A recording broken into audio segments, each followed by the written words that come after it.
북한 함경북도 협동농장 축산반에서 소를 돌보는 일.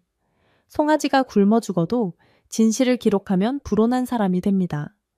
죽은 소는 폐기 처리가 아닌 간부들의 주머니를 채우는 수단이 되고 그 현실을 목격한 순간부터 감시의 눈길이 따라붙습니다. 이웃과 동료의 눈이 감시 카메라가 되는 세상에서 살아남기 위해 선택한 위험한 결단. 국경을 넘어 자유를 찾아가는 한 축산반원의 숨겨진 이야기가 지금 시작됩니다. 함경북도 회령 근처 협동농장에서 소를 키우던 시절이 생각납니다. 축산반에 배치된 지 10년이 넘었습니다. 처음에는 그저 국가가 준 일자리라고 생각했습니다. 소를 돌보는 일이 제 인생이 될 줄은 몰랐죠. 추운 겨울이 올 때마다 축사는 얼음장처럼 차가워졌습니다. 송아지들은 약했습니다. 충분한 사료도 없었고 약품도 부족했습니다. 아침마다 축사에 들어갈 때면 죽은 송아지가 있을까 두려웠습니다. 살아있는 송아지들도 갈비뼈가 앙상하게 드러난 채 바닥에 웅크리고 있었죠. 소가 죽으면 국가 재산에 손실이 생긴다는 이유로 비판회가 열렸습니다. 모두가 축산반을 비난했고 저는 고개를 숙인 채 앉아 있었습니다. 그래도 저는 믿었습니다. 국가가 준 일이니 최선을 다해야 한다고 말입니다. 밤새 진통하는 소를 지켜본 적도 있습니다. 손으로 송아지를 받아낸 날, 그 작은 생명이 제 손바닥 위에서 떨리던 순간을 잊지 못합니다. 수의사는 오지 않았고 약품도 없었습니다. 그저 경험과 직감으로 소를 살렸습니다. 그 날 밤 축사에서 잠이 들었는데 누군가 어깨를 흔들었습니다. 잘했소 철민동무. 김동철 반장이었습니다. 노인의 주름진 얼굴에 미소가 피어올랐습니다. 그때 처음으로 제가 하는 일에 자부심을 느꼈습니다. 소와 함께하는 시간이 길어질수록 그들이 단순한 가축이 아니라는 것을 알게 되었습니다. 소의 눈을 보면 무엇을 원하는지 알 수 있었습니다. 축사 안에서는 모든 것이 단순했습니다. 소에게 먹이를 주고 아픈 소를 돌보고 새끼를 받는 일. 제 손에 남은 굳은 살이 그 시간들을 증명했습니다. 해가 떠서 지기까지 소와 함께 했습니다. 가족보다 소와 보내는 시간이 더 많았을 정도입니다. 겨울이 지나고 봄이 왔습니다. 그해 봄은 유난히 춥고 길었습니다. 송아지 3마리가 연달아 죽었습니다. 저는 축산일지에 그대로 기록했습니다. 그날 아침 김동철 반장이 제 손에서 축산일지를 가져갔습니다. 반장의 눈빛이 달라진 것을 느꼈습니다. 반장은 축사 뒤편으로 저를 불러냈습니다. 바람이 차가웠고 겨울의 끝자락이 아직 남아 있었습니다. 철민 동무, 이런 것은 쓰지 마시오. 반장이 송아지 3마리 사망 기록을 가리키며 말했습니다. 처음에는 이해할 수 없었습니다. 사실을 기록하는 것이 잘못된 일입니까? 반장은 낮은 목소리로 설명했습니다. 죽은 가축 통계는 농장의 실적에 직접적인 영향을 미친다는 것이었죠. 우리 축산반이 문제가 있다고 평가받으면 모두가 고생한다는 말이었습니다. 반장은 일지를 고쳐 쓰라고 했습니다. 송아지 사망 대신 자연 감소라고 기록하라는 지시였습니다. 농장 간부들이 보고서를 볼 때 문제가 없어 보이게 하기 위함이었습니다. 그 순간 무언가 잘못되었다는 느낌이 들었습니다.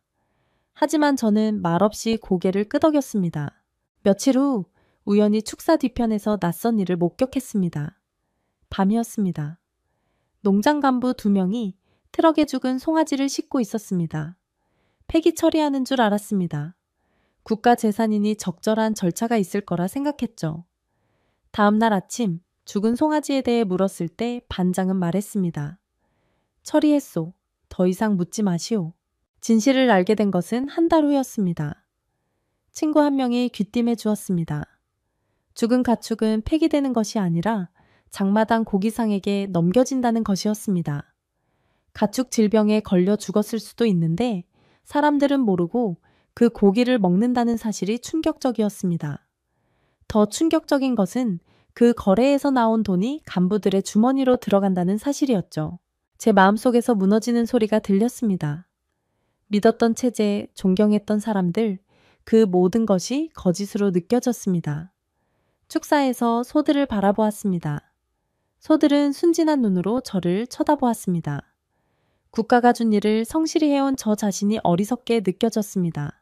밤에 집에 돌아와 아내에게 말할까 생각했습니다. 하지만 말하지 않았습니다. 아내가 걱정할 것이 분명했습니다. 아이들도 있었습니다. 제가 알게 된 진실이 가족에게 해가 되면 어쩌나 두려웠습니다. 그래서 침묵했습니다. 아무것도 모르는 척했습니다. 축산일지를 쓸 때마다 손이 떨렸습니다. 거짓된 숫자와 기록들. 죽은 손은 없었고 모든 것이 계획대로 진행되는 것처럼 꾸며야 했습니다. 매일 밤 양심의 가책을 느꼈습니다. 소들을 제대로 돌보지 못하는 죄책감, 진실을 말하지 못하는 비겁함이 저를 괴롭혔습니다. 어느 날 저는 실수를 했습니다. 또 다른 송아지가 죽었을 때 습관적으로 축산일지에 사망이라고 적었습니다. 그것이 제 인생을 바꾸는 순간이 될 줄은 몰랐습니다. 간부가 일지를 검토하던 중 그 단어를 발견했습니다. 간부의 얼굴이 붉어졌습니다. 제가 무슨 일을 저질렀는지 그 순간 깨달았습니다. 황철민 동무, 사무실로 오시오. 간부의 목소리는 차갑게 울렸습니다. 그날부터 저는 농장에서 다른 사람이 되었습니다. 더 이상 성실한 노동자가 아니라 문제가 있는 사람이 된 것이었습니다. 저는 알았습니다. 이제 제 삶이 위험에 처했다는 것을 말입니다. 간부의 사무실로 들어갔을 때 심장이 빠르게 뛰었습니다. 사무실은 춥고 사무적인 분위기였습니다. 벽에는 지도자의 초상화가 걸려 있었고 책상 위에는 제가 실수로 작성한 축산일지가 펼쳐져 있었습니다. 간부 박정호는 제 앞에 앉아 있었습니다. 황철민 동무, 이것이 무엇이오? 박정호가 축산일지의 사망 단어를 손가락으로 가리켰습니다. 목소리는 차분했지만 눈빛에서 분노가 느껴졌습니다. 저는 실수였다고 설명하려 했습니다. 하지만 말을 꺼내기도 전에 박정호가 말을 끊었습니다. 당신 그런 말 함부로 하면 안 돼요. 간섭이 많으면 곤란하오. 박정호의 말은 부드러웠지만 그 속에 숨겨진 위협을 느낄 수 있었습니다. 제 손은 떨렸고 등 뒤로 식은땀이 흘렀습니다. 이것은 단순한 경고가 아니었습니다. 북한에서 간섭이 많다는 말은 정치적 문제를 의미했습니다. 앞으로는 일에만 집중하시오. 농장의 문제에 관심 갖지 마시오. 박정호의 마지막 말이었습니다. 저는 침묵 속에서 고개를 끄덕였고 사무실을 나왔습니다. 바깥 공기가 차갑게 느껴졌습니다. 그날부터 모든 것이 달라졌습니다. 다음날 아침 축사로 향하는 길에서 이웃 주민들과 마주쳤습니다. 평소라면 인사를 나누었을 테지만 그들은 시선을 피했습니다. 한 사람, 두 사람, 모두가 마치 제가 보이지 않는 것처럼 행동했습니다. 마을 전체가 갑자기 저를 피하기 시작했습니다. 축산반에서도 분위기가 달라졌습니다. 동료들은 업무적인 대화만 나눴고 식사 시간에도 저와 거리를 두었습니다. 반장 김동철도 예전처럼 친절하지 않았습니다. 저는 갑자기 눈에 보이지 않는 벽에 둘러싸인 느낌이었습니다. 이틀 후 보이부에서 사람이 왔습니다. 형식적인 조사였습니다. 축산일지에 대한 질문, 제 일상에 대한 질문, 제가 만나는 사람들에 대한 질문, 답변은 간단하게 했습니다. 진실을 말하면서도 문제가 될 만한 것은 피했습니다. 보이부원은 특별한 표정 없이 조사를 마쳤습니다. 떠나기 전 그의 마지막 말이 가슴에 박혔습니다. 황철민 동무, 잘 살피시오. 그 말에는 수많은 의미가 담겨 있었습니다. 저는 이제 감시 대상이 되었다는 것을 분명히 알 수 있었습니다. 그날 밤 처음으로 진지하게 생각했습니다. 이대로 살 수 있을까? 이 체제 안에서 제 가족과 제 자신이 안전할 수 있을까? 대답은 명확했습니다. 아니요. 보이부 조사 이후 일상이 완전히 달라졌습니다. 공식적인 감시는 없었지만 눈에 보이지 않는 눈들이 항상 저를 지켜보고 있다는 느낌을 지울 수 없었습니다. 마을 주민들의 시선이 제 일거수일투족을 따라다녔습니다. 농장 일을 마치고 집으로 돌아갈 때 골목 모퉁이에서 누군가 저를 지켜보다 황급히 시선을 돌리는 모습을 자주 목격했습니다. 장마당에 갔을 때는 더 심했습니다. 물건을 사기 위해 가판대 앞에 서면 주변 사람들이 살짝 거리를 두었습니다. 판매자들의 눈빛이 차갑게 변했고 일부는 저와 거래하기를 꺼리는 듯했습니다. 제가 말하는 방식, 걷는 모습, 누구와 대화하는지까지 모두 누군가의 눈에 기록되고 있었습니다. 이웃집 할머니 최순자는 예전에는 항상 따뜻하게 인사했지만 이제는 저를 볼 때마다 고개를 숙이고 서둘러 지나갔습니다. 한 번은 실수로 최순자의 집 앞을 지날 때 창문 너머로 최순자가 무언가를 적는 모습을 보았습니다. 순간 시선이 마주쳤고 최순자는 서둘러 종이를 접었습니다. 그때 깨달았습니다. 최순자는 제 행동을 기록하고 있었던 것입니다. 마을인민반장 김영실은 더 노골적이었습니다. 제가 외출할 때마다 어디를 가는지 물었고 늦게 돌아오면 이유를 물었습니다. 단순한 관심이 아니라 감시였습니다. 김영실의 질문에는 항상 숨겨진 의도가 있었고 제 대답은 어딘가에 기록되고 있었습니다. 아내는 저보다 먼저 눈치를 챘습니다. 어느 날 저녁 아내가 작은 목소리로 말했습니다. 장마당에서 물건을 살 때 사람들이 아내에게도 이상한 질문을 했다고 했습니다. 제가 어디에 가는지, 누구를 만나는지, 집에서 무슨 말을 하는지. 아내의 눈에는 두려움이 가득했습니다. 아이들까지 영향을 받는다면 어떡하냐는 걱정이었습니다. 저는 아무 말도 할 수 없었습니다. 축사에서도 상황은 비슷했습니다. 소와 함께 있을 때만 잠시 편안함을 느꼈습니다. 소들은 적어도 저를 판단하지 않았으니까요. 하지만 동료들은 달랐습니다. 저의 일하는 방식, 말투, 심지어 소를 대하는 태도까지 주시했습니다. 한 번은 병든 소에게 약을 더 주려 했을 때 동료가 이를 막았습니다. 이유는 간단했습니다. 규정 이상의 약품 사용은 의심을 살 수 있다는 것이었죠. 어느 날 보이부 요원이 다시 농장에 나타났습니다. 공식적인 조사는 아니었습니다. 그저 농장 상황을 점검하는 일상적인 방문이라고 했습니다. 하지만 요원의 시선은 계속해서 저를 향했습니다. 요원은 제 작업을 지켜보았고 동료들과 대화를 나눴습니다. 그리고 떠나기 전 저에게 다가와 말했습니다. 황철민 동무, 요즘 일은 어떻소? 단순한 질문이었지만 그 속에 숨겨진 의미를 알 수 있었습니다. 밤이 되면 집 주변에서 발자국 소리가 들렸습니다. 누군가 집 주위를 돌고 있는 것 같았습니다. 창문 너머로 보이는 그림자, 갑자기 멈췄다 사라지는 발소리. 처음에는 두려웠지만 차츰 일상이 되었습니다. 감시는 삶의 일부가 되어갔습니다. 북한에서의 감시는 이런 방식으로 이루어졌습니다. 고급 기술이나 장비가 아니라 이웃과 동료들의 눈과 귀가 감시 도구였습니다. 가장 무서운 것은 언제, 어디서, 누가 보고 있는지 모른다는 사실이었습니다. 모든 말과 행동이 기록되고, 보고되고, 판단받는다는 느낌. 그것이 진정한 공포였습니다. 이대로 살아갈 수 있을까 하는 의문이 커져갔습니다. 매일 아침 축사로 향하는 발걸음이 무거워졌고, 밤에는 잠을 이루기 힘들었습니다. 정말 탈출만이 유일한 답인 걸까요? 북한을 떠난다는 것은 생각만으로도 두려운 일이었습니다. 하지만 이제 돌아갈 수 없는 지점에 도달한 것 같았습니다. 늦은 봄, 처남이 우리 집을 찾아왔습니다. 처남은 무역 일을 한다며 국경 지역을 자주 오갔습니다. 처남의 방문은 이상한 일이 아니었지만 그날은 달랐습니다. 처남은 아무도 없는 뒷마당으로 저를 불러냈습니다. 바람소리에 가려 작은 목소리로 이야기했습니다. 처남이 저에게 한 말은 간단했습니다. 도와줄 수 있는 사람이 있다는 것이었죠. 밀수 브로커였습니다. 국경을 넘는 사람들을 돕는 사람. 처남은 제 상황을 알고 있었습니다. 보이부의 감시, 주민들의 눈초리, 언제 체포될지 모르는 불안. 처남의 눈에는 걱정이 묻어 있었습니다. 저보다 처남이 더 두려워 보였습니다. 저는 그날 바로 대답하지 않았습니다. 생각할 시간이 필요했습니다. 일주일 후 처남을 다시 만났습니다. 조용한 산길을 걸으며 브로커에 대한 이야기를 들었습니다. 비용이 필요했습니다. 중국 국경까지 안내하고 국경 경비대에게 뇌물을 주는데 필요한 돈. 저에게는 그런 돈이 없었습니다.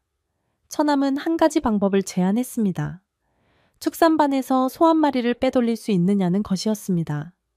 저는 숨이 막혔습니다. 국가 재산을 훔친다는 것은 또 다른 범죄였습니다. 하지만 처남의 말대로 이미 농장 간부들이 죽은 소를 몰래 팔아 이득을 취하고 있었습니다. 저도 할 수 있을까요? 처남은 며칠 후 브로커를 만날 수 있게 해주겠다고 했습니다. 그때까지 결정하라고 했습니다. 집으로 돌아오는 길 마음이 무거웠습니다. 아내에게 이야기해야 할까요? 아이들은 어떻게 해야 할까요? 모든 것을 뒤로하고 홀로 떠나는 것도 가능했지만 그런 선택은 할 수 없었습니다. 가족이 제 전부였으니까요. 그날 밤 아내에게 모든 것을 털어놓았습니다. 감시받는 상황, 언제 체포될지 모른다는 불안, 탈북에 대한 생각까지. 아내는 처음에 믿을 수 없다는 표정이었습니다. 북한을 떠난다는 것은 상상조차 할 수 없는 일이었으니까요. 아내는 반대했습니다. 위험하다고, 가족 모두가 위험해질 수 있다고 말했습니다. 하지만 아내의 눈에도 두려움이 있었습니다. 제가 언젠가 체포되어 사라질지도 모른다는 두려움. 그리고 그 다음은 아내와 아이들 차례가 될 수도 있다는 공포. 아내는 말했습니다. 다음은 자신일 수도 있다고. 그 말이 저희의 결심을 굳혔습니다. 브로커를 만난 것은 비 오는 날이었습니다. 처남의 집에서 조용히 만남이 이루어졌습니다.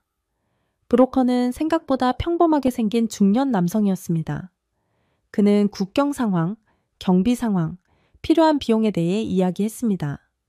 모든 것이 현실적이었고 구체적이었습니다. 저는 축산반에서 소 한 마리를 빼돌릴 방법을 생각해냈습니다. 비상 상황에서는 위급한 소를 마을 외곽으로 이동시키는 것이 가능했습니다. 그때 기회가 있을 것이었습니다. 계획을 세우고 필요한 물품을 조금씩 모았습니다. 두꺼운 옷, 신발, 작은 식량, 모든 것을 숨겨두었습니다.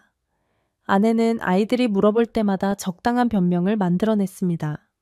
탈북 날짜가 정해졌습니다. 봄이 끝나기 전 비가 많이 오는 날이 좋다고 브로커가 말했습니다. 비가 오면 경비대의 시야가 제한되기 때문이었습니다. 결정적인 순간이 다가올수록 두려움과 기대가 교차했습니다. 과연 성공할 수 있을까요? 중국에서는 어떻게 살아남을 수 있을까요? 그리고 언젠가는 한국에 갈 수 있을까요? 많은 의문이 있었지만 한 가지는 확실했습니다. 이대로는 살 수 없다는 것. 그것이 저희의 도강을 준비하게 한 유일한 이유였습니다. 도강 당일 비가 내렸습니다. 브로커가 말한 대로 완벽한 날씨였습니다. 계획대로 축산반에서 아픈 소를 외곽으로 이동시키는 임무를 맡았습니다. 그날 밤 소를 임시 축사에 넣고 브로커와 만났습니다. 브로커에게 약속한 대금을 지불했고 이제 돌이킬 수 없는 강을 건너게 되었습니다. 두만강은 생각보다 넓었습니다. 물살도 세었고 비 때문에 수위도 높았습니다. 브로커는 국경 경비대의 순찰 타이밍을 정확히 알고 있었습니다. 경비대가 지나간 직후 브로커의 신호에 따라 강으로 들어갔습니다. 차가운 물이 온몸을 적셨습니다. 숨이 막힐 정도로 추웠습니다. 발이 강바닥에 닿지 않는 순간도 있었습니다. 정신을 차려보니 중국 땅을 밟고 있었습니다. 공포와 불안함, 그리고 이상한 해방감이 뒤섞였습니다. 중국에서 브로커는 저를 작은 마을의 식당으로 데려갔습니다. 식당 주인은 조선족이었습니다. 말은 통했지만 억양이 달랐습니다. 주인은 제가 누군지 묻지 않았습니다. 다만 식당 뒤편에 작은 방을 주고 설거지 일을 맡겼습니다. 월급은 받지 못했습니다. 숙식을 제공받는 조건이었습니다. 설거지통 앞에 서서 밤늦게까지 일했습니다. 손가락이 트고 갈라져도 말 한마디 할 수 없었습니다. 식당에서의 생활은 감옥과 다름없었습니다. 밖에 나갈 수 없었고 누구와도 대화할 수 없었습니다. 주방 밖으로 나오면 공안에 신고될 위험이 있었습니다. 창문으로 보이는 세상이 제 전부였습니다. 중국어를 한마디도 몰랐기에 더욱 고립되었습니다. 누군가 제게 말을 걸면 그저 고개를 숙이고 지나쳤습니다. 언어는 벽이 되었고 침묵은 방패가 되었습니다. 2달이 지나고 식당 주인이 새로운 사람을 소개했습니다. 조선족 교회 신도였습니다. 교회에서 탈북민들을 돕는다고 했습니다. 처음에는 의심했습니다. 함정일 수도 있다고 생각했죠. 북한에서 배운 대로 종교는 위험한 것이었습니다. 하지만 선택의 여지가 없었습니다. 이대로 식당에 머물면 언젠가 공안에 발각될 것이 분명했습니다. 교회 신도의 차를 타고 이동했습니다. 창문 밖으로 보이는 중국은 상상했던 것보다 훨씬 발전해 있었습니다. 높은 건물들, 번쩍이는 간판들, 도로를 가득 메운 자동차들. 북한에서 듣던 이야기와는 너무 달랐습니다. 그날 밤 조용한 시골 마을의 작은 교회에 도착했습니다. 그곳에서 저와 비슷한 상황의 탈북민들을 만났습니다. 처음으로 자유롭게 대화할 수 있었습니다. 교회에서는 다음 이동 계획을 세웠습니다. 중국에서 머무는 것은 위험했습니다. 언제든 북송될 수 있었습니다. 목표는 제3국을 거쳐 한국으로 가는 것이었습니다. 하지만 그 길은 험했고 돈이 필요했습니다. 교회에서는 일자리를 연결해 주었습니다. 시골 농장에서 일하게 되었습니다. 월급은 적었지만 최소한 안전했습니다. 농장에서 일하는 동안 항상 두려움 속에 살았습니다. 공안이 갑자기 단속을 나올까봐, 누군가 저를 신고할까봐 항상 경계했습니다. 잠을 잘 때도 신발을 벗지 않았습니다. 언제든 도망칠 준비가 되어 있어야 했기 때문입니다. 한겨울에도 옷을 다 입은 채로 잠들었습니다. 문소리만 들려도 심장이 멎을 것 같았습니다. 농장 일을 마치고 돌아오는 길에 중국 뉴스에서 북한 탈북민 관련 보도를 보게 되었습니다. 강제 북송된 사람들의 이야기였습니다. 그들이 어떤 처벌을 받는지 들으니 등골이 오싹했습니다. 제가 잡히면 똑같은 운명이 기다리고 있을 것이었습니다. 그날 밤 더 먼 곳으로 떠나기로 결심했습니다. 교회 네트워크를 통해 몽골 국경으로 가는 길을 알게 되었습니다. 위험한 경로였지만 성공하면 한국 대사관에 갈 수 있다고 했습니다. 저는 그동안 모은 돈을 모두 지불하고 새로운 브로커를 만났습니다. 이번에는 더 멀고 더 험한 여정이 기다리고 있었습니다. 하지만 기꺼이 갈 준비가 되어 있었습니다. 숨어 살던 생활을 끝내고 진정한 자유를 찾기 위해서였습니다. 몽골로 가는 길은 사막을 건너는 것과 같았습니다. 브로커가 준비한 트럭에 다른 탈북민들과 함께 몸을 숨겼습니다. 트럭 뒤편은 어둡고 좁았습니다. 숨쉬기도 힘들었죠. 검문소를 지날 때마다 심장이 멎을 것 같았습니다. 발각되면 끝이라는 것을 알았기 때문입니다. 물은 제한적이었고 음식도 충분하지 않았습니다. 하지만 불평할 수 없었습니다. 이 모든 것이 자유를 향한 대가였으니까요. 국경을 넘기 전 브로커는 우리를 내렸습니다. 이제부터는 걸어서 가야 한다고 했습니다. 밤이었고 추웠습니다. 별빛만이 길을 비추었습니다. 국경지대는 경비가 삼엄했지만 브로커는 경비대의 순찰 패턴을 정확히 알고 있었습니다. 그의 지시에 따라 엎드리고 기다리고 뛰었습니다. 마침내 국경을 넘었을 때 몸은 지쳤지만 마음은 희망으로 가득 찼습니다. 몽골에 도착한 후 교회 네트워크의 도움으로 수도 울란바토르로 이동했습니다. 그곳에서 한국 대사관으로 가는 방법을 알려주었습니다. 하지만 대사관 접근은 생각보다 어려웠습니다. 주변에는 항상 경찰이 있었고 의심스러운 사람들은 즉시 검문을 받았습니다. 조선족 교회 관계자는 며칠 동안을 대사관 주변을 살피며 계획을 세웠습니다. 새벽, 아직 어두울 때 교회 관계자의 차를 타고 대사관 근처로 갔습니다. 계획은 간단했습니다. 문이 열리는 시간에 맞춰 빠르게 대사관 안으로 들어가는 것이었습니다. 하지만 심장은 빠르게 뛰었고 손은 떨렸습니다. 이 모든 여정이 이 순간을 위한 것이었습니다. 실패하면 다시 북한으로 강제 송환될 수도 있었습니다. 대사관 문이 열리고 직원들이 출입하기 시작했습니다. 그때 교회 관계자가 신호를 보냈습니다. 저는 빠르게 걸어가 대사관 입구에 섰습니다. 경비원이 무엇인가 물었지만 저는 한국어로 대답했습니다. 저는 북한에서 왔다고 도움이 필요하다고 말했습니다. 경비원의 표정이 바뀌었고 저는 안으로 안내되었습니다. 대사관 안으로 들어선 순간 눈물이 흘렀습니다. 드디어 안전한 곳에 도착했다는 안도감이 밀려왔습니다. 수개월 동안의 두려움과 긴장이 한순간에 풀리는 듯했습니다. 직원들은 친절했고 물과 음식을 제공해 주었습니다. 그리고 조용한 방으로 안내되었습니다. 인터뷰 과정이 시작되었습니다. 여러 질문들이 이어졌습니다. 북한에서의 생활, 탈북 이유, 가족 관계 등 모든 것을 솔직하게 답변했습니다. 고향 이름, 직업, 탈북 경로까지. 저는 거짓말할 이유가 없었습니다. 다만 가족에 대한 질문에는 조심스러웠습니다. 북한에 남아있는 가족이 위험해질 수 있었기 때문입니다. 인터뷰 중 한 질문이 기억에 남습니다. 직원이 물었습니다. 왜 북한을 떠났는가? 순간 수많은 대답이 머릿속을 스쳤습니다. 정치적 억압, 경제적 어려움, 감시와 두려움. 하지만 제 입에서 나온 말은 단순했습니다. 이대로면 사람도 소도 죽는다고 했습니다. 북한에서는 인간도, 가축도 모두 죽어가고 있었습니다. 시스템은 붕괴되고 있었고 사람들은 버티기 위해 거짓말하고 속이고 있었습니다. 저는 더 이상 그 거짓 속에서 살 수 없었습니다. 대사관에서의 생활은 평화로웠습니다. 안전했고 충분한 음식이 있었습니다. 처음으로 제대로 된 잠을 잘 수 있었습니다. 신발을 벗고 잠들 수 있다는 것이 얼마나 큰 행복인지 그때 알았습니다. 대사관 직원들은 한국으로 가는 절차를 설명해 주었습니다. 시간이 걸리겠지만 결국 한국에 갈 수 있다고 했습니다. 한국에 대한 생각으로 밤을 지새웠습니다. 그곳에서 어떤 삶을 살게 될까? 어떤 일을 하게 될까? 가족을 다시 만날 수 있을까? 불확실한 미래였지만 한 가지는 확실했습니다. 더 이상 두려움 속에 살지 않아도 된다는 것. 그것만으로도 충분했습니다.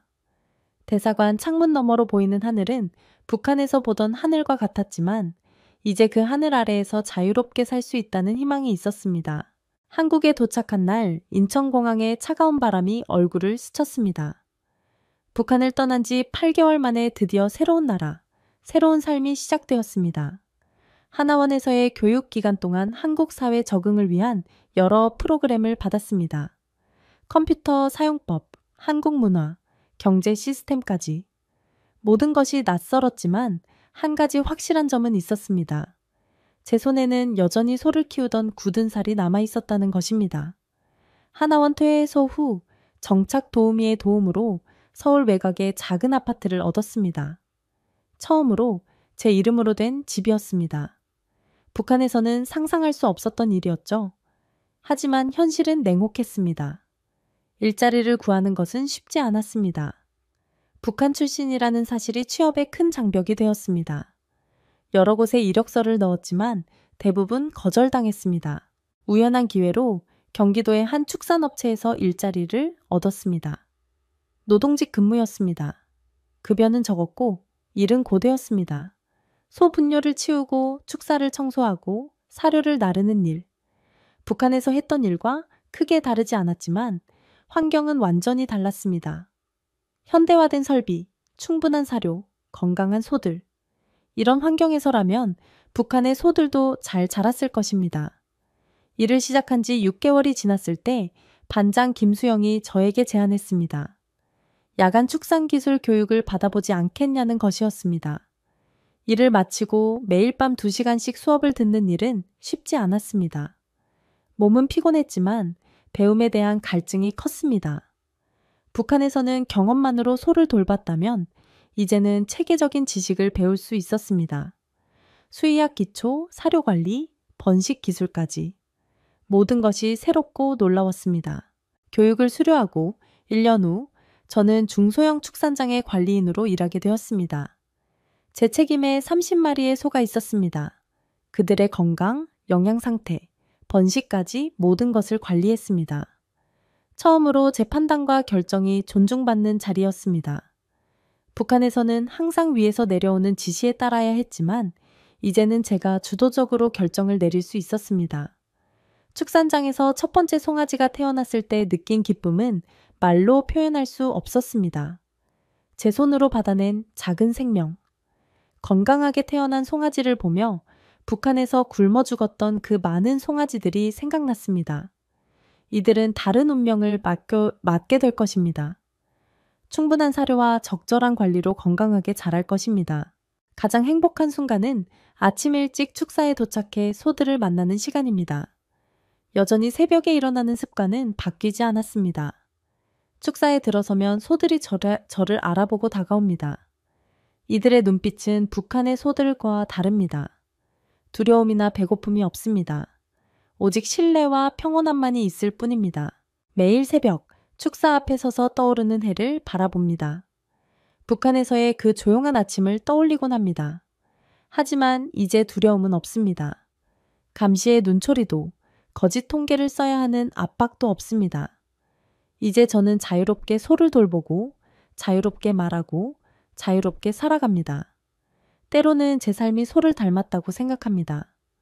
묵묵히 일하고, 참고 견디며, 그래도 앞으로 나아가는 모습이.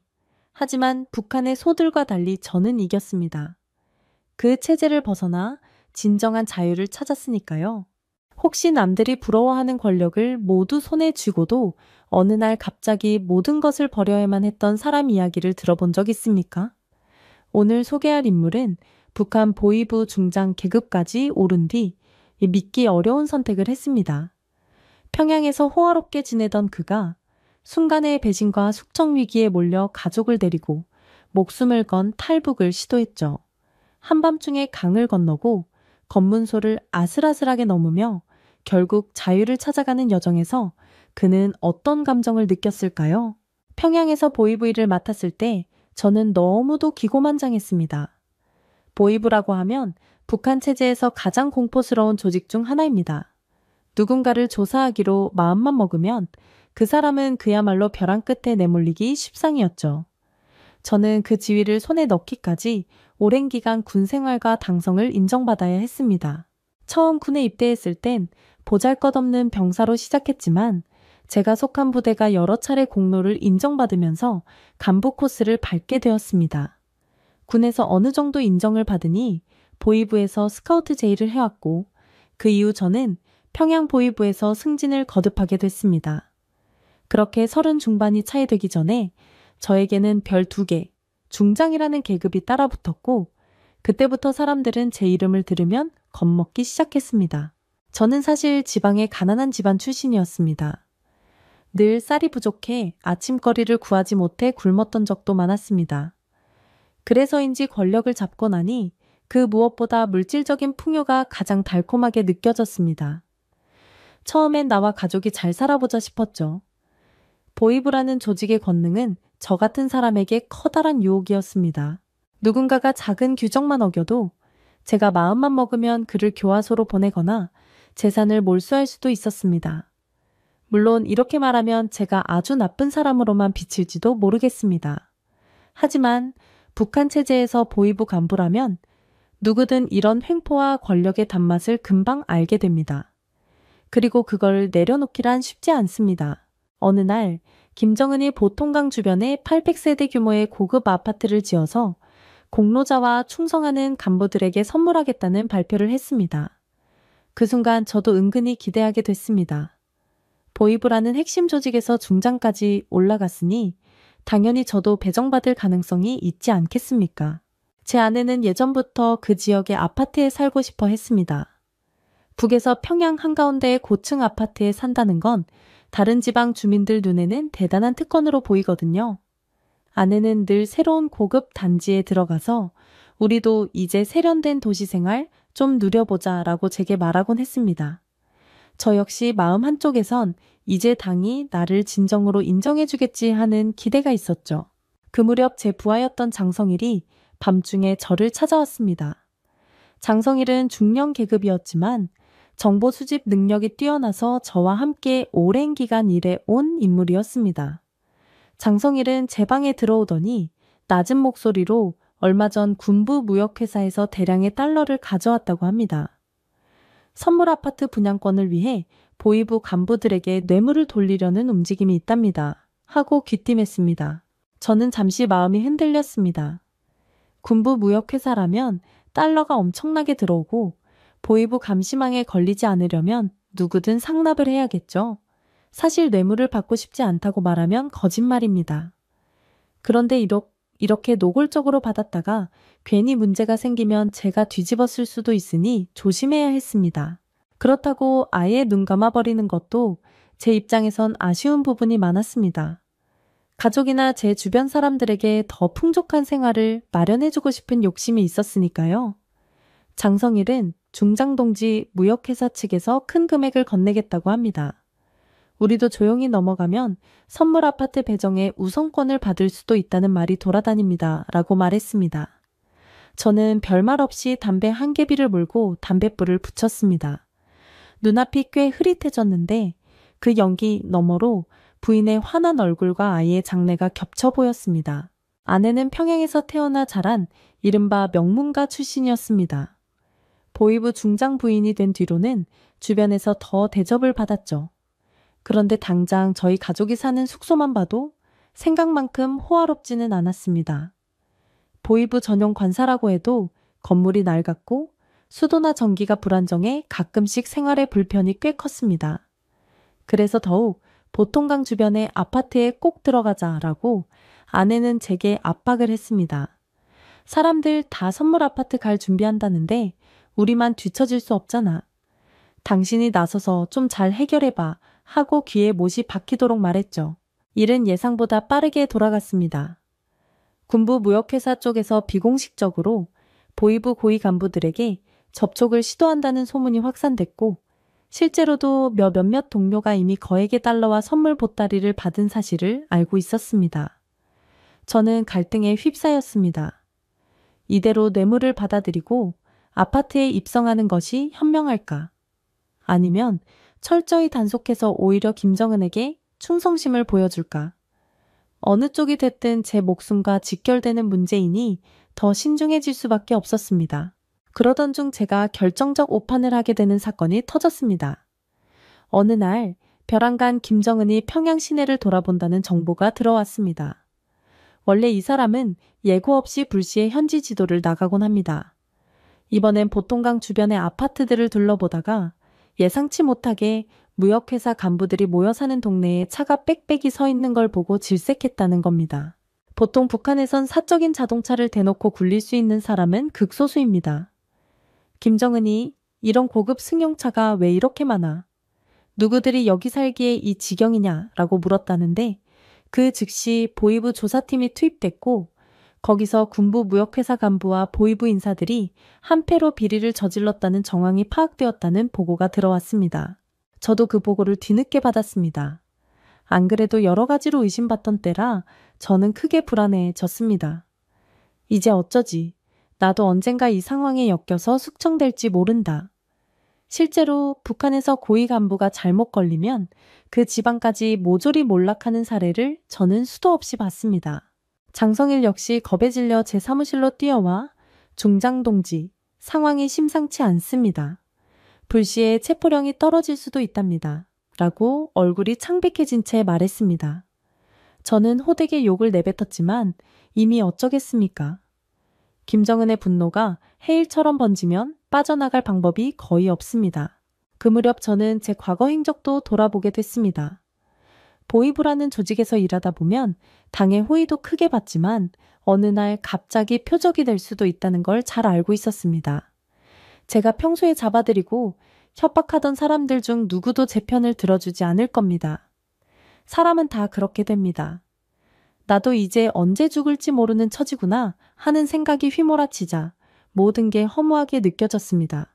공교롭게도 제 아들 박진우는 김책공대에서 공부 중이었는데 나름 과학자로 인정받아 당에 기여하고 싶어 했습니다.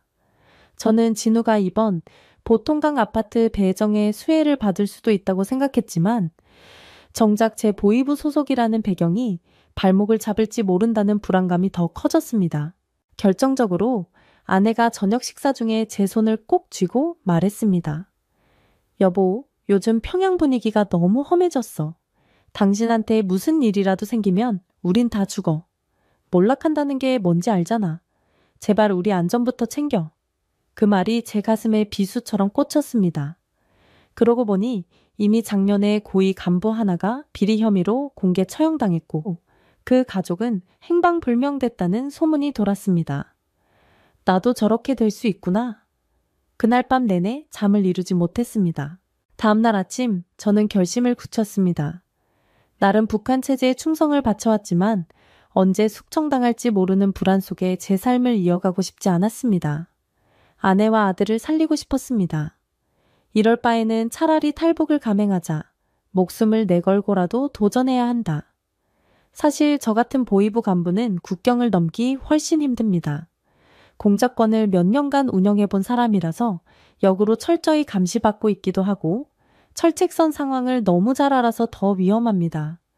그래도 저는 몸을 던지기로 마음먹었습니다. 이 상태로 북한에 남아있다가는 아무 희망이 없다는 생각뿐이었습니다. 모든 준비는 일사천리로 진행했습니다. 장성일은 저와 함께 갈 수 없다고 했습니다. 그는 북한 체제 안에서 살아남기를 선택했습니다. 저를 설득하려 했죠. 중장 동지, 조금만 더 있으면 별을 하나 더 달 수도 있지 않겠습니까? 너무 성급하게 결정하지 마십시오. 저는 흔들렸지만 이미 되돌릴 수 없었습니다. 성일아, 이제 나는 더는 이곳에 남고 싶지 않다. 네가 여기서 잘 살아남아라 라고 말했습니다. 장성일은 고개를 떨군 채 나가버렸는데 저는 그를 영영 다시 보지 못했습니다. 아내와 아들은 제 결정에 크게 놀랐습니다. 아들은 아직 대학을 졸업하지 않았고 평양을 떠난다는 건 현실성 없는 도박처럼 보였을 겁니다. 하지만 저는 진우야, 이러다 우린 모두 위험해진다. 널 위해서라도 아빠가 선택해야 해 라고 말했습니다. 아들은 주먹을 꼭 쥐면서 아빠, 저도 학교를 안 나갈 테니까 믿고 데려가세요 하고 울먹였습니다. 아내는 처음에는 북한 밖 세상이 너무 무섭다며 저를 말렸지만 이미 생각을 접었는지 아무 말 없이 제 결심을 따르겠다고 했습니다. 그날 저녁, 저는 비밀리에 평양을 빠져나와 국경 근처로 이동했습니다. 고위 간부가 이동하는 데는 나름대로 편법이 있었습니다. 저는 공식 출장 서류를 만들어 놓고 친분 있는 트럭 운전수에게 부탁해 밤늦게 출발해 달라고 했습니다. 출발 전 아내가 조마조마한 얼굴로 이대로 가다가 잡히면 우린 다 끝이야 라고 중얼댔는데 저도 심장이 터질 듯 뛰었습니다. 그래도 뒤로 물러날 길은 없으니 차에 몸을 실었죠. 국경까지 도착하자 이제 본격적인 난관이 시작됐습니다. 보위부 출신으로서 국경 검문에 걸리면 바로 현장에서 체포당할 수 있습니다. 다행히 저는 보위부 신분증을 조작해 들고 있었습니다. 평소 제가 수사 때 썼던 방법을 역으로 활용하는 거였습니다. 밤이 깊어지자 저는 국경 쪽의 한 외딴 언덕에 차를 잠시 세웠습니다. 아들과 아내는 이대로 강을 건너야 한다는 제 말에 두려움을 감추지 못했습니다. 물살이 세고 주변에 순찰병들이 있는지 촉각을 곤두세워야 했습니다. 저는 열심히 주변을 살폈습니다. 가로등이 거의 없었고 달빛이 은은하게 물 위를 비쳤습니다. 저쪽 강 건너편 어딘가엔 중국 땅이 있다고 알면서도 괜히 가슴이 덜컹거렸습니다. 준비해온 밧줄을 강기슬게 숨겨두고 먼저 저는 살금살금 강물에 발을 담갔습니다. 물은 차갑고 무서웠습니다. 그러나 뒷걸음질 칠 수 없었습니다. 아내와 아들이 손을 꼭 잡으며 당신, 우리 할 수 있겠지 라고 제게 묻는 순간 저는 그냥 고개를 끄덕였습니다. 누가 봐주지도 않고 누굴 믿을 수도 없는 상황이었죠. 결국 저희는 강을 건넜습니다. 중간쯤에서 물살이 제법 세져서 아내가 한번 미끄러졌고 아들이 재빨리 손을 잡아주지 않았다면 큰일 날 뻔했습니다. 강을 무사히 건넌 뒤 세 식구가 모두 숨을 헐떡이면서도 서로 부둥켜 안았습니다. 살아있음을 느낀 게 그때가 처음이었습니다. 그동안 평양에서 누리고 살았던 모든 특권과 재산 따위는 저 강 너머로 사라진 셈이었지만 지금은 그냥 목숨만 붙어있다는 사실에 감사했습니다. 중국 땅에 발을 디디고 나니 막막함이 몰려왔습니다. 장성일이 예전부터 만약 국경을 넘어가면 브로커를 통해 이동해야 한다며 몇 번인가 말한 적이 있었습니다. 그때 잘 귀 기울이지 않았던 것이 후회됐습니다. 다행히 저는 이전에 공작 업무를 하며 알게 된 연락책이 하나 있었고 그에게 도움을 요청하는 문자를 보내놓은 상태였습니다. 그가 실제로 나타날지 혹은 저를 배신하고 돈을 뜯어낼지 알 수 없었기에 한동안 너무나 두려웠습니다. 밤새고 새벽이 밝아올 즈음 전화 한 통이 왔습니다. 지금 마을 근처 폐창고에 숨어 있으라. 조금 있다가 사람을 보낼 테니 그 차를 타고 이동하라는 말이었습니다. 저는 믿거나 말거나 하는 심정으로 아내와 아들을 데리고 그 창고로 갔습니다. 다행히 아무도 우리가 북한에서 넘어온 탈북자라고 의심하진 않았습니다. 시골이라 그런지 한적했고 동이 트기 전에 조용히 창고 안으로 들어갈 수 있었습니다. 한참 뒤 브로커로 보이는 남자가 나타나 조용히 따라오라고 짧게 말했습니다. 저는 처음으로 그 사람과 눈을 마주쳤습니다. 서늘한 눈빛이었죠. 우리가 안전하게 이동만 할 수 있다면 뭐든 따르겠습니다 라고 말하자 남자가 한국 가려면 돈도 많이 들고 위험도 감수해야 된다면서 한숨을 쉬었습니다. 저도 어느 정도는 예상했지만 제게 남은 현금이라고는 북한 돈 조금과 평양에서 가져온 금반지 몇 개, 그리고 탈러로 환전한 얼마 되지 않는 지폐가 전부였습니다. 그래도 브로커는 이를 보고 이 정도면 일단 국경지역 이동 비용은 해결되겠다고 말하더군요. 우리는 중국 변방마을에서 며칠간 숨어 지냈습니다. 그동안 최소한의 먹을거리만 해결했고 바깥 출입은 엄두도 못 냈습니다. 저랑 아내는 밤마다 잠을 설치며 혹시 공안이 들이닥치지 않을까 노심초사했습니다. 아들은 그 좁은 방 안에서 몸을 웅크린 채 아빠, 여기서 언제까지 이러고 있어야 해? 빨리 가야 되지 않겠어? 하고 속삭였습니다. 저도 답답했지만 어쩔 수 없었습니다. 브로커가 정해준 일정에 맞춰 차근차근 이동해야만 했습니다. 마음이 급해서 먼저 행동했다간 어디선가 발각되어 잡혀갈 수 있으니까요. 며칠 뒤 브로커가 이번에 다른 탈북자들과 함께 차로 이동한다고 알려왔습니다. 그날 밤 우리는 낡은 봉고차에 몸을 실었습니다. 내부에는 이미 여러 명이 타 있었는데 서로 눈이 마주치면 혹시 보이브 스파이 아니야 하고 경계하는 기색들이 역력했습니다. 아이를 업은 여자도 있었고 허리가 굽은 할머니도 계셨습니다. 저 역시 사실 보이브에 몸담았던 사람이어서 그들을 보고 순간 죄스러운 마음이 들었습니다. 제가 평양에서 고위 간부로 뻐기고 있을 때 이분들은 아마 목숨 걸고 몇 년 전부터 이렇게 탈북을 시도했을지도 모른다 싶어 가슴이 쓰였습니다. 차는 산길을 따라 꼬불꼬불 달렸습니다. 중간중간 공항 검문이 있을 때마다 브로커가 무슨 종이 뭉치를 건네주며 대충 넘겼습니다. 그때마다 제 심장은 미친 듯이 뛰었습니다. 만약 들키면 우리 가족은 끌려가서 북송되고 그 이후 운명은 불 보듯 뻔했죠. 어찌어찌 검문소를 통과할 때면 아내가 제 옷소매를 움켜쥐고 숨죽였습니다. 한 번은 어떤 검문원이 봉고차 내부를 잠시 살피더니 어두워서 잘 안 보이네. 뭐하러 이렇게 밤늦게 이동하나라고 투덜거렸는데 브로커가 잽싸게 소주 몇 병을 건넨 뒤 농촌 친척집에 급한 일이 있어서 가는 길이라 오라며 얼버무렸습니다. 그 검문원은 크게 따지지 않고 곧바로 지나가게 해주었습니다. 그 순간 제 옆에 있던 할머니가 작은 목소리로 고맙다 고맙다 하고 중얼댔는데 제 입장에선 하늘이 도와준 기분이 들었습니다. 그렇게 두어 날을 차로 이동한 뒤 우리는 국경지대처럼 보이는 또 다른 곳에 이르렀습니다. 여기서부터는 브로커가 마련한 경로를 따라 걸어서 넘어야 한다고 했습니다. 아내가 몸이 많이 지쳐 있었고 아들도 약간 열이 올라 힘들어했지만 더는 지체할 수 없었습니다. 밤중에 산길을 걷다가 살짝 미끄러지기도 했고 바위 틈을 지날 때 발목이 꺾일 뻔도 했습니다. 여기서 또 누군가 부상을 당하면 이동이 불가능하니 계속 마음을 다잡았습니다. 몸이 부들부들 떨리고 목도 마르고 온몸이 땀과 먼지로 범벅이 되었지만 머릿속엔 조금만 더 가자. 살기 위해선 이 길밖에 없다는 생각뿐이었습니다. 중간에 함께 가던 일행 중 한 남자가 긴장한 목소리로 말했습니다. 저기 불빛이 보이네. 저 불빛이 국경 경비대나 공안이면 큰일이야. 다들 조심해. 저도 고개를 번쩍 들고 주위를 살폈습니다. 가로등 불빛인지 마을에서 새어나오는 빛인지 구분이 안 됐습니다. 하지만 절대 들키면 안 된다는 사실만큼은 분명했기에 흙바닥에 납작 엎드려 숨을 죽였습니다. 그 시간이 10분이었는지 1시간이었는지 알 수 없을 정도로 길게 느껴졌습니다. 다행히 별일 없이 불빛이 사라졌고 우린 다시 이동했습니다.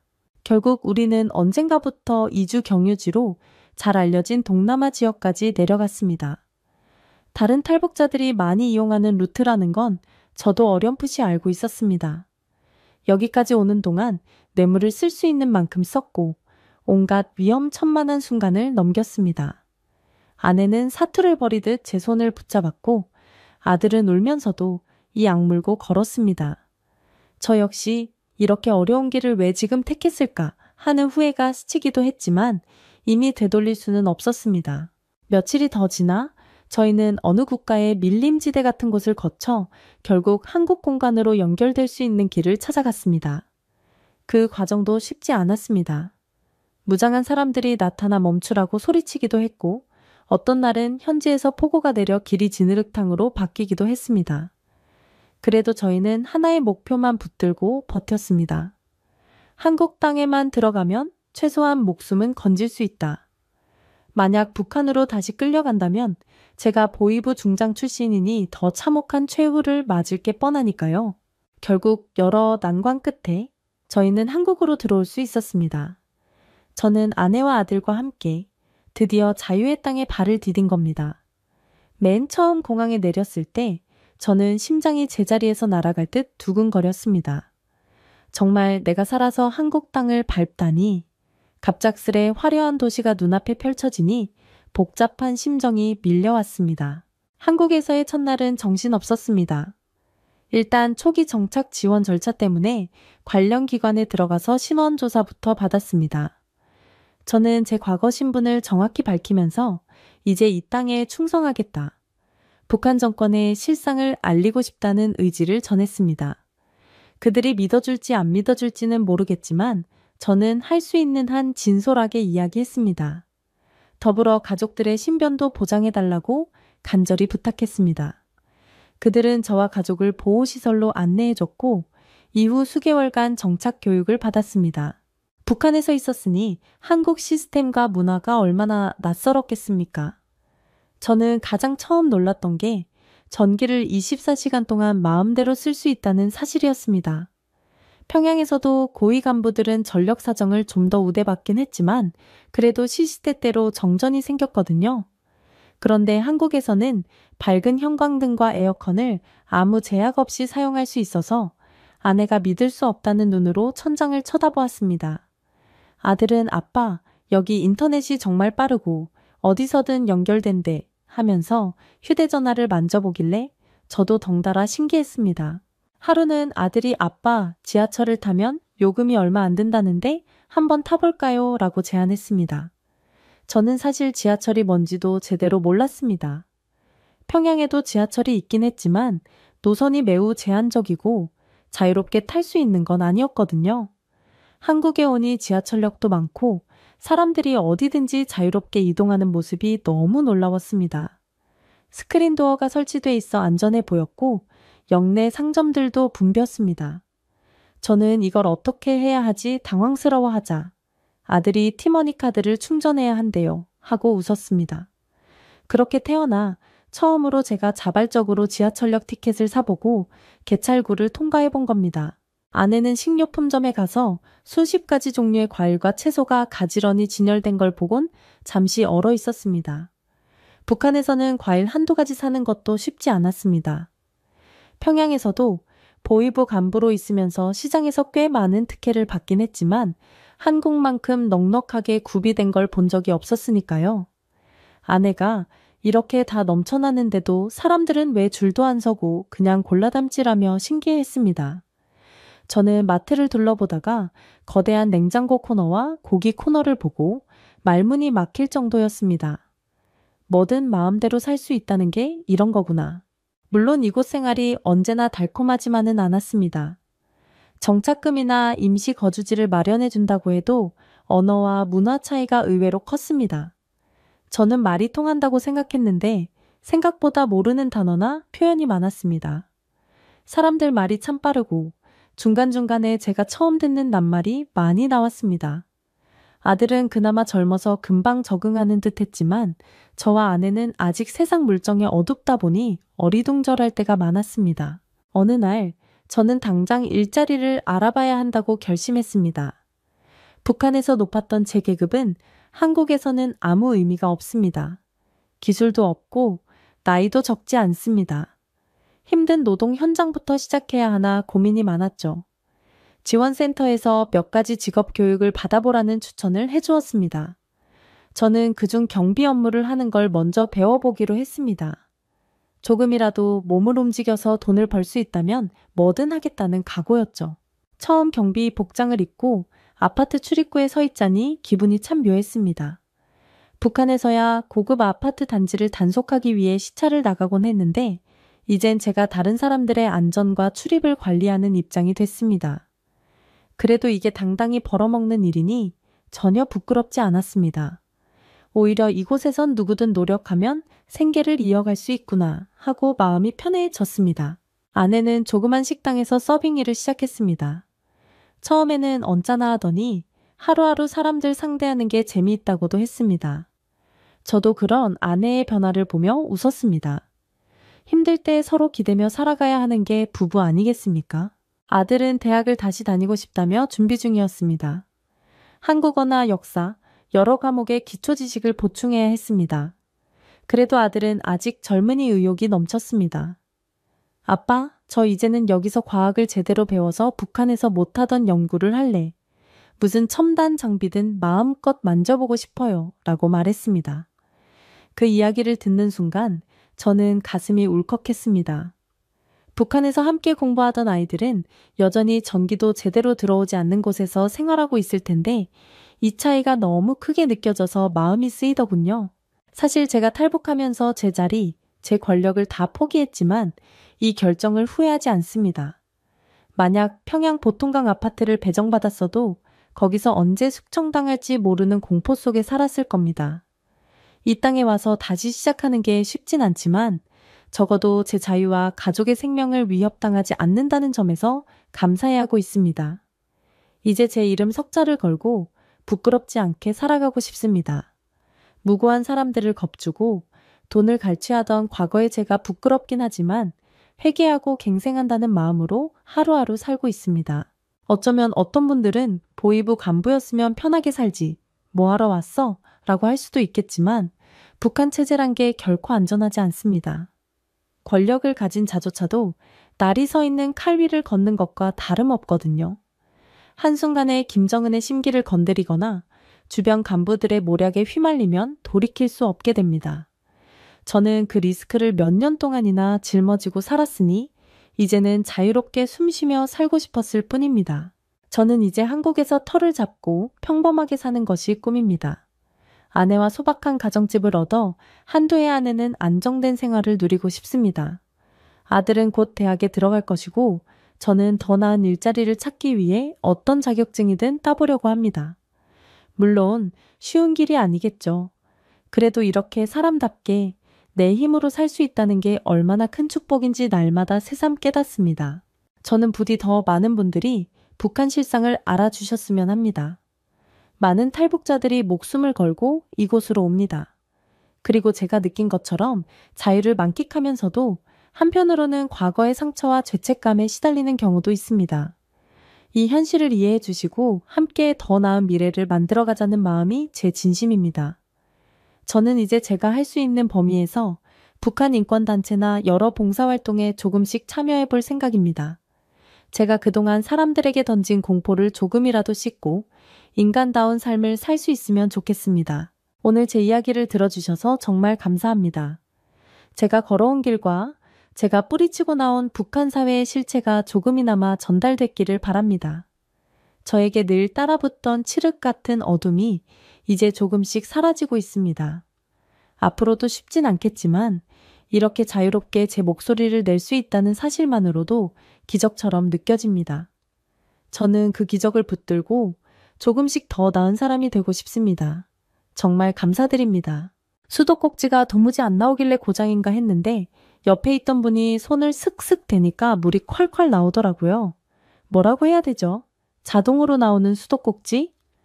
너무 신기해서 무슨 요술인 줄 알았어요. 게다가 휴지도 화장실 안에 그냥 구비돼 있고 종이 타월도 마음대로 뽑아 쓰라고. 이거 다 무료 맞죠?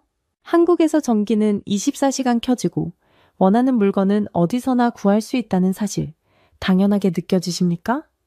그런데 어떤 이는 이런 자유와 풍요가 너무 생소해서 밤새 잠 못 이뤘다고 합니다. 바로 오늘 만나볼 북한 출신 주인공의 이야기인데요.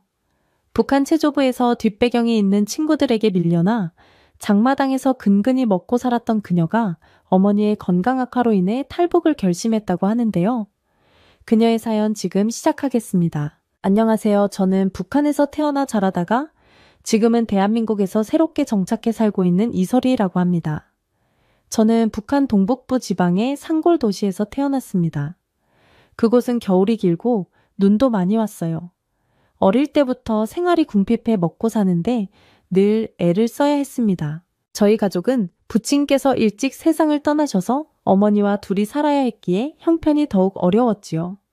그래도 북한 체제에서 요구하는 대로 국가가 정한 학교 과정은 성실히 따라갔습니다. 고등중학교 때는 집단체조 후보반에 들어갔는데 키가 좀 크고 팔다리가 길쭉해서 뽑혔던 것 같습니다. 처음에는 체조부에서 뭔가 성과를 내면 삶이 나아질 수도 있지 않을까 하는 작은 희망을 품었어요. 행사 때마다 저희가 보여주는 군무나 집체 연습은 굉장히 힘들었는데 어느 순간부터는 식량 사정이 나빠져 영양 공급도 제때 못 받고 부상자가 속출해도 제대로 치료하지 못하는 현실에 부딪히니 점점 회의감이 들었습니다. 게다가 뒷배경이 있는 친구들은 훈련을 잘 못해도 중요한 무대에 우선적으로 나가고 저처럼 뒤가 없는 사람은 밀려나기 마련이었어요. 결국 저는 큰 부상을 당한 뒤 집단체조에서 탈락 처리가 되어 고향으로 돌아올 수밖에 없었습니다. 그 후로는 구경 상점이나 공장 같은 곳에서 일하며 하루 벌어 하루 먹고 사는 식의 생활을 계속했어요. 북한에서는 워낙 장마당 거래가 활성화되어 있다 보니 저도 어쩔 수 없이 암암리의 장사에 손을 댔습니다. 어머니가 마을 공장에서 간단한 일감이라도 잡으려고 애쓰셨지만 그걸로는 식량도 제대로 해결하기 어려웠어요. 그래서 제가 장마당에서 작은 물건을 떼다 되팔며 근근히 돈을 벌었죠. 마른 야채나 강냉이 가루 같은 걸 팔다가 중국에서 밀수로 들어온 제품들이 북한 것보다 훨씬 인기 있다는 걸 알게 되면서 조금씩 그쪽으로 확대해 봤습니다. 단속을 피해 다녀야 했기에 늘 가슴이 쿵쾅댔지만 당시에는 어떻게든 먹고 살아야 하니까 라는 절박함이 컸어요. 한 번은 장마당에서 불시 단속에 걸려 물건과 돈을 전부 압수당했고 가까스로 체포만 면했습니다. 그때 충격이 어찌나 크던지 이 나라에서 숨통을 좀 트이게 살려 하면 꼭 이런 식으로 막히는구나. 도대체 언제까지 이래야 할까 하는 절망이 밀려들었지요. 그러나 중에 체조부 시절 알고 지냈던 후배가 탈북했다는 소문을 들었어요. 후배가 정말 한국까지 갔을까? 간다면 무슨 수로 갔을까? 거긴 진짜 잘 사나? 이런 궁금증이 머리에서 떠나지 않았습니다. 북한 매체들은 남조선은 썩어 문드러진 자본주의 사회다. 자본가들만 호의호식하고 노동자들은 거지나 마찬가지다. 라고 선전했지만 또 다른 쪽에서는 남쪽에 가면 자유가 있고 먹는 것 걱정은 안 해도 된다는 이야기들이 암암리에 퍼져 있었거든요. 저를 진짜로 탈북하게 만든 결정타는 어머니의 급격한 건강 악화였습니다. 워낙 영양 상태가 나쁘고 병원에선 약도 없으니 제대로 치료를 못 받으셨는데 제가 장사로 모아둔 돈마저 단속에 빼앗기니 약조차 구할 길이 막혀버렸죠. 당장 어머니를 구하려면 조금이라도 영양제를 사오거나 좋은 의사를 찾아야겠는데 거기서 그냥 주저앉아 있으면 저희가 할 수 있는 건 아무것도 없었어요. 이대로 있다간 정말 둘 다 굶어 죽거나 병들어 죽겠구나 싶은 두려움이 커지니 그때부터 제 안에 차라리 국경을 넘어 약이라도 구해오자. 갈 거면 아예 남쪽으로 탈출하자는 결심이 뚜렷해졌습니다. 그 길이 얼마나 위험한지는 저도 익히 들어서 알고 있었습니다. 북한에서 탈북을 시도하다 발각되면 노동단련대나 교화소로 끌려가는 건 물론이고 운이 나쁘면 총살이라는 얘기도 들었습니다. 하지만 저로서는 다른 선택지가 없었어요. 워낙 다급했기에 브로커를 찾기 위해 장사꾼 언니들에게 어렵게 소개를 받았는데 일단 그 브로커를 100% 신뢰하기도 힘들었죠. 그래도 저는 목숨 걸고 해보자라며 어떻게든 돈을 구해 브로커 비용 일부를 마련했고 어머니께 함께 가자고 말씀드렸어요. 처음에 무척 망설이셨지만 결론적으로는 어머니가 이제 더 이상 여기서 살고 싶지 않다. 네가 원하면 나도 따라가겠다 라고 결정하셨습니다. 저는 그 순간 울컥해서 눈물을 쏟았어요. 지금도 그 장면을 떠올리면 마음이 짠합니다. 며칠 뒤 저희는 밤늦게 집에서 나왔어요. 집에 있는 물건은 헐값에 처분해서 현금으로 바꿀 수 있는 만큼 바꿔두었는데 그마저도 넉넉하지 않았습니다. 브로커가 지시하는 대로 작은 트럭 짐칸에 숨어 국경 근처까지 이동했어요. 트럭 안은 공기가 탁하고 좁아서 어머니랑 저는 숨조차 제대로 못 쉴 만큼 긴장했습니다. 어디서 군인이 서류 검사라도 하면 어쩌나 하는 공포가 엄습했죠. 고개도 못 들고 몸을 웅크린 채 그렇게 몇 시간을 달려서 국경 인근에 도착했습니다. 그날 밤 강을 건너는 순간이 제 생애 가장 큰 위기였습니다. 물이 허리까지 차오르고 너무 차갑더라고요. 깊은 곳에 빠지기라도 하면 그대로 끝장이니까 숨도 제대로 못 쉬고 발만 더듬더듬 뻗었죠. 중간쯤에서 개 짖는 소리가 들렸는데 저는 심장이 떨어져 나가는 기분이었어요. 들키면 어쩌지? 하는 생각에 입이 바짝 말랐지만 소리를 낼 수도 없었습니다. 그저 어머니 손을 꽉 잡고 얼른 건너야겠다 싶었죠. 운이 좋게도 경비병한테 들키지 않고 강을 다 넘어섰을 때 정말 이제 다 살았다고 안도하면서도 과연 중국 땅에 발을 디뎠다고 해서 다 해결된 걸까? 하는 걱정이 동시에 밀려왔습니다. 중국에서는 또 엄청난 길을 이동해야 했어요. 운 좋게도 브로커가 마련해둔 헛간에 숨어 하루를 보내고 새벽에 작은 승합차에 올라타 도시로 이동했죠. 그런데 중국에서도 언제 잡힐지 모른다는 불안은 계속됐습니다. 브로커가 이제 남쪽으로 가려면 다른 동남아 국가들을 거쳐야 한다고 했을 때 솔직히 제 귀에는 전혀 현실감이 없었어요. 무슨 영화에서나 나오는 것처럼 들렸습니다. 저는 문맹이 된 기분으로 브로커의 지시대로만 움직였어요. 낮에는 숨어 지내고 밤에 이동하고 경찰이나 군인을 피하려면 산길을 돌아가야 하고 그러는 중에 다른 탈북민들 몇 분도 합류했는데 다들 지친 얼굴에 말수도 적었고 서로에게 묻고 싶은 게 많아도 그냥 조용히 눈빛만 교환했어요. 여기서 누가 실수라도 하면 전부 잡혀갈 수도 있다는 생각에 항상 조마조마했기 때문입니다. 제일 아찔했던 건 동남아 어느 국경에서 차량 검문을 당할 뻔했을 때였어요. 무장한 군인들이 차를 세우고는 내부를 들여다보려고 했거든요. 저는 가방을 꽉 움켜쥔 채 끝났구나 싶었는데 기적적으로 그 병사가 창문을 조금 들여다보고는 그냥 지나쳐 주더라고요. 만약 그 순간 걸렸다면 중국으로 강제 송환되고 그러면 북한으로 돌려보내지는 건 시간 문제였겠죠. 저뿐 아니라 어머니까지 함께 큰 처벌을 받을 게 뻔했으니 등줄기가 서늘해졌습니다. 긴 여정을 거쳐 어렵게 대사관과 연결이 되었을 때 저는 그제야 이젠 좀 사선은 넘었나? 라는 느낌을 받았어요. 그래도 끝까지 안심은 못했습니다. 북한 대사관 직원들이 탈북민을 찾아다닌다거나 현지 공안들이 수상히 여겨 체포하는 사례가 있다는 이야기를 계속 들어왔기 때문이죠. 좁은 방 안에 갇힌 듯이 몇 주를 지내며 부디 빨리 한국행 비행기 표가 나오길 하고 속으로만 바라봤습니다. 그리고 드디어 한국행 비행기를 탄 날, 공항에서 제가 받은 충격은 이루 말할 수 없었어요. 저렇게 큰 비행기가 하늘을 날아다닌다고 하는 생각도 들고 공항 내부가 워낙 넓고 불이 환하게 켜져 있으니 눈이 부셔서 머리가 어지러질했죠. 주변에 서양 사람들도 많고 각종 면세점이나 편의시설이 가득하더라고요. 이게 세상이라는 건가? 북한 밖은 이렇게 다채로운가? 하고 무슨 꿈을 꾸는 기분이었습니다. 비행기 좌석에 앉아 안전벨트를 맸을 때 어머니랑 손을 잡고 부디 무사히 도착하자는 말을 몇 번이나 되뇌 얻는지 모릅니다. 인천공항에 내려 비행기에서 내릴 때 정말 한국 땅에 발을 디뎠구나 하고 눈물이 왈칵 났습니다. 어머니도 울지 않으시려고 애쓰시는 것 같았지만 결국 저를 보자마자 서로 부둥켜 안고 한참을 울었어요. 그렇게 공항에서 난생 처음 경험한 또 하나의 충격은 상상 이상으로 깨끗하고 체계적이라는 점이었습니다. 환영해주는 사람도 있고 안내를 도와주시는 분들도 있어서 어리둥절한 와중에도 내가 어디로 가야 하는지를 금방 파악할 수 있었어요.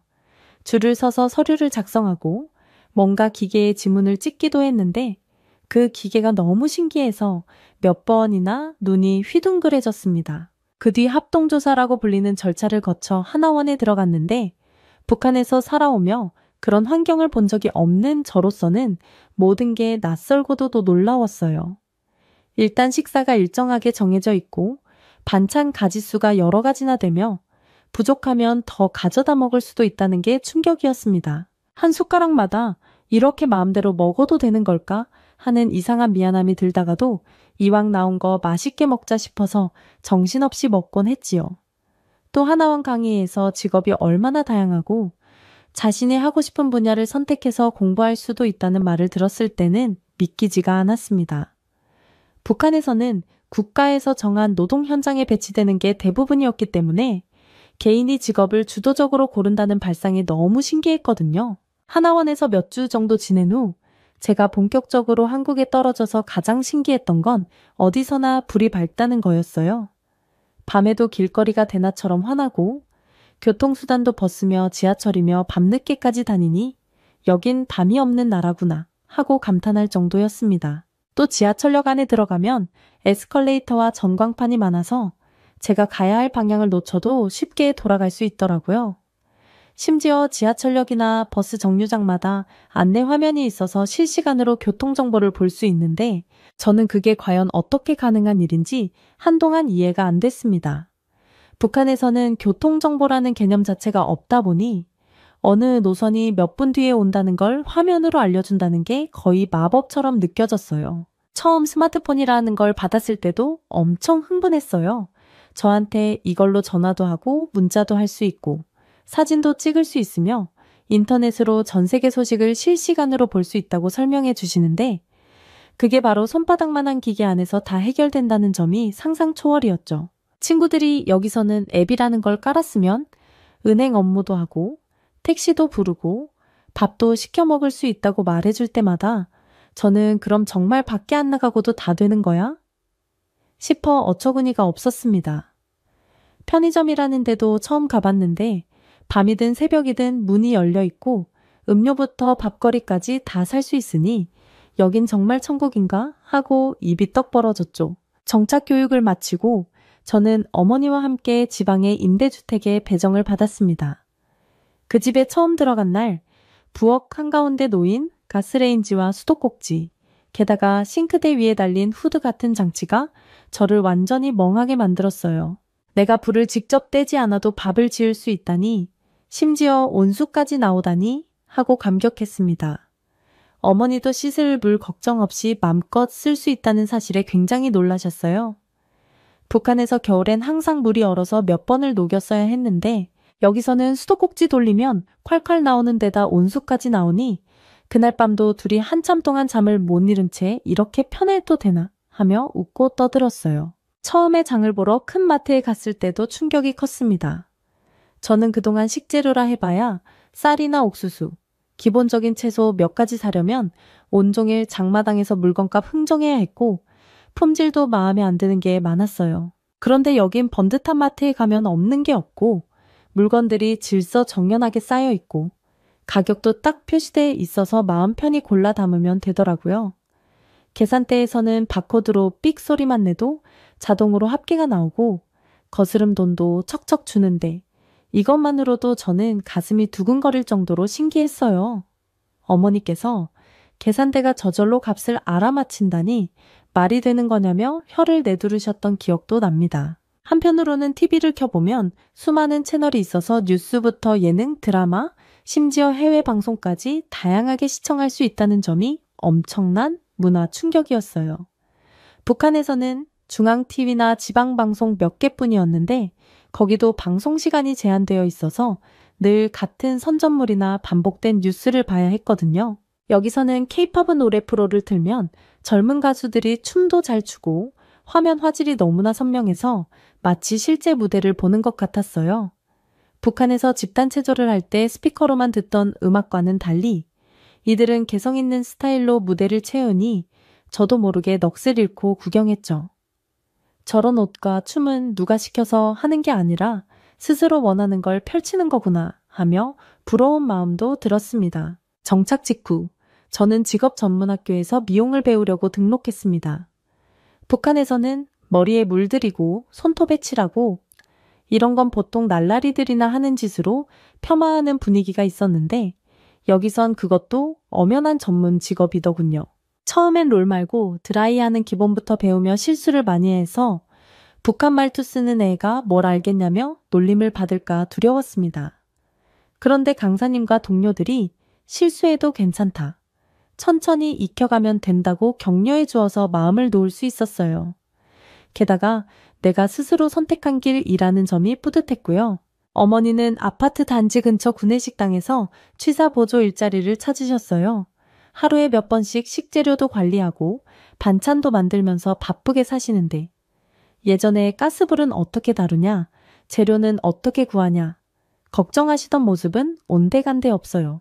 이제는 칼질도 번듯하게 하시고 필요한 재료는 마트에서 사오시면 되니까 북한 때보다는 훨씬 생활이 편해지셨죠. 가끔 제가 미용 연습을 한다며 머리를 만져드리면 설이야, 꽃만 같다. 우리가 이렇게 새 삶을 살 줄이야. 하고 물끄러미 거울을 보시면서 눈물을 보이기도 하세요. 저도 일하면서 느낀 게 사람들 사이에서 북한에서 왔다고 하면 신기해하는 분들이 종종 있긴 해요. 정말 북한은 TV도 제대로 안 나오나요? 전기도 맨날 끊기나요? 하고 물어볼 때마다 사실대로 그렇다고 대답하면 다들 입을 다물지 못하십니다. 어떤 분들은 저를 향해 그래도 요즘은 북한 경제가 좀 나아졌다던데 하시면서 저를 조심스럽게 살피기도 하는데 저는 그냥 그건 일부 상층부 이야기고 일반 주민들은 여전히 생활고에 시달리는 경우가 많다고 솔직히 말씀드려요. 그러면 대부분 아, 그렇구나 하며 안타까워하시곤 하죠.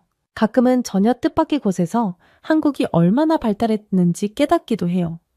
이를테면 병원이나 약국에 가서 진료받고 필요한 약을 정해진 비용만 내면 쉽게 살 수 있다는 사실도 저에겐 큰 놀라움이었죠. 북한에서의 병원은 약이 부족해 제대로 치료도 못 해주는 경우가 허다하니 차라리 민간요법이나 시장에서 비싼 약을 사는 게 낫다라는 말이 나올 정도였거든요. 여기서는 병원 예약을 앱으로도 한다고 하니 저는 진짜 스마트폰 하나로 다 되는구나 하며 입이 떡 벌어졌습니다. 노동시간도 한국은 제도가 체계적이라 주어진 규칙만 지키면 임금을 늦추거나 떼일 걱정이 없다는 점이 저를 안심시키더라고요. 북한에서 공장 일을 해도 임금이 밀리는 건 예사고 때로는 수령 자체가 고무돼야 옥수수 몇 자루 같은 현물로 오기도 했는데 여긴 월급일이 되면 통장에 돈이 딱 들어와 있어서 매번 감탄합니다. 제 통장에서 원하는 만큼 돈을 찾아 쓸 수 있고 해외 송금도 할 수 있다는데 아직도 그 개념이 잘 안 잡힐 때가 있어요. 그만큼 북한에서 살 때와는 완전히 다른 삶이라고 할까요? 처음에는 모든 게 낯설고 두려웠지만 이제 조금씩 적응해 가면서 여긴 이렇게 사는 게 당연한 거구나 하고 깨닫습니다. 특히 밤에도 편의점이나 찜질방에 가서 필요한 걸 해결할 수 있는 것, 지하철이나 버스가 촘촘히 연결되어 시간만 맞추면 편하게 이동할 수 있는 것, 이 모든 게 자유와 편리함이라는 걸 온몸으로 체감하고 있어요. 건물들이 촘촘하게 들어선 도심 거리를 지날 때 화려한 불빛과 유리창으로 가득한 빌딩 숲을 보면 정말 북한에서는 평생 볼 수 없었던 장면이구나 싶어 기분이 묘해집니다. 요즘엔 한국어가 상당히 유창해지고 표준 발음도 익숙해졌다고들 하지만 가끔 사람들이 쓰는 신조어는 아직 잘 모르겠어요. 그래도 하나씩 배우면서 한국 문화에 녹아드는 제 자신을 볼 때마다 뿌듯하긴 합니다. 그리고 저처럼 탈북한 친구들과 만나 서로 너는 요즘 어떻게 지내냐? 어느 식당에서 일하니? 같은 이야기를 나누다 보면 다들 새로운 세상에서 살아남으려고 무던히 애쓰고 있구나 싶어서 마음이 짠하면서도 한편으로는 든든합니다. 지금 저는 미용실 보조로 일하며 실무 경력을 쌓는 중이고 어머니는 구내식당에서 자리를 잡아 월급을 받아오십니다. 때론 고단하고 어려운 일도 있지만 북한에서의 생존 투쟁에 비하면 여기서 겪는 고생은 고생도 아닌 것 같아요. 무엇보다 내가 열심히 하면 결과가 따라온다는 믿음이 생겨서 요즘엔 아주 작은 꿈도 품고 있어요. 언젠가는 제 이름을 걸고 하는 작은 헤어숍을 열어볼 수 있지 않을까. 어머니와 함께 해외여행을 가볼 수 있지 않을까 하는 그런 상상도 하게 됐습니다. 돌이켜보면 탈북 과정은 목숨을 걸어야 할 만큼 위험했고 힘들었습니다. 그래도 이곳에 와보니 이 자유와 기회는 그만큼 값진 것이었구나 하고 체감하게 돼요. 북한에서만 살았으면 감히 상상도 못했을 풍요로운 문화, 발전된 생활 방식, 그리고 언제든 공부하고 일할 수 있는 제도를 누리면서 제 스스로도 점점 발전하는 기쁨을 느낍니다. 물론 아직 갈 길이 멀고 부족한 점이 많지만 이제는 내가 무엇을 해도 된다. 세상에 이렇게 편한 것도 있구나 하는 생각만으로도 힘이 납니다. 어머니 역시 가끔 그러세요. 우리가 이렇게 숨통 트이게 살 줄 누가 알았겠니? 북한에 있을 땐 지금처럼 불빛이 환한 집에서 뜨뜻한 물로 설거지하고 지하철 타고 여기저기 돌아다니는 건 꿈도 못 꿨다고요. 저희 둘 다 건강을 되찾고 안정된 일자리를 갖게 된 것만으로도 이미 크게 감사하면서 살고 있습니다. 때로는 방송이나 뉴스에서 북한 이야기가 나올 때마다 묘한 감정에 휩싸이기도 해요. 아직 북한에는 제가 남기고 온 친구들과 친척들이 있고 그분들은 여전히 어려운 환경에 놓여 계시겠지요. 그런 걸 생각하면 가슴 한구석이 늘 무겁습니다. 그래도 저는 여기서 더 열심히 자리를 잡아가면서 만약 언젠가 남과 북이 자유롭게 왕래할 수 있는 날이 온다면 그때 조금이라도 그분들에게 도움을 줄 수 있지 않을까 기대해 보기도 해요. 제가 이렇게 제 이야기, 특히나 한국에 와서 본 문화와 발전된 모습들에 대한 놀라움과 감동을 자세히 전해드리는 이유는 저 같은 탈북민들의 경험이 제대로 알려지면 좋겠다는 마음이 커서입니다. 사실 북한에 있을 때는 바깥 세상이 얼마나 다양하고 인권이나 자유가 중요한지 상상도 못했습니다. 그런데 막상 이렇게 와 보니 정말 한 사람 한 사람이 선택권이 있고 그 선택에 따른 기회도 열려 있어요. 게다가 밤낮 없이 불빛이 꺼지지 않는 도시 풍경, 누구나 손안에 쥔 휴대전화 하나로 은행 업무부터 쇼핑, 교통편 예매까지 해치우는 모습, 언제든 원하는 공부를 하고 취업을 할 수 있는 교육 시스템, 이런 것들이 저를 매일매일 깜짝 놀라게 합니다. 물론 적응하는 동안 시행착오도 많았어요. 몰라서 잘못된 결정을 내리거나 제 말투 때문에 혹시 북한분 아니세요? 라는 질문을 받으면 순간 움츠러들기도 합니다. 그래도 이미 많은 분들이 따뜻한 손길을 내밀어 주셨고 정부나 여러 기관에서도 지원 제도를 통해 안내를 잘해 주셨기에 저는 조금씩 성장할 수 있었던 것 같아요. 궁극적으로는 저도 이 사회의 떳떳한 구성원으로 자리 잡고 저보다 뒤늦게 오는 탈북민 분들에게 도움이 되고 싶습니다. 나도 그 길을 거쳐서 여기까지 왔으니 조금은 도울 수 있다고 자신 있게 말하고 싶어요. 이상으로 제 긴 이야기를 들어주셔서 고맙습니다. 북한에서 혼란스럽고 절망스러운 삶을 살았던 제가 지금은 대한민국에서 하루하루 새로운 세상을 경험하며 기쁨을 찾고 있습니다. 사람 사는 것이 다 비슷하다고들 하지만 저는 북한과 한국이 정말 너무나 다르다는 걸 뼈저리게 느껴요. 그만큼 여기서 누리는 자유와 발전된 문명, 다양하고 화려한 문화는 아직도 믿기지 않을 만큼 인상적이에요. 앞으로도 저는 이곳에서 배우고 성장하면서 받은 도움을 조금씩 되돌려 드리고 싶습니다. 언제든 더 배우고 노력할 수 있다는 것이야말로 제게는 정말 소중한 기회이니까요. 오늘 제 이야기가 누군가에게 작은 참고나 희망이 되길 바라면서 감사하다는 말씀을 다시 전하고 싶습니다. 감사합니다.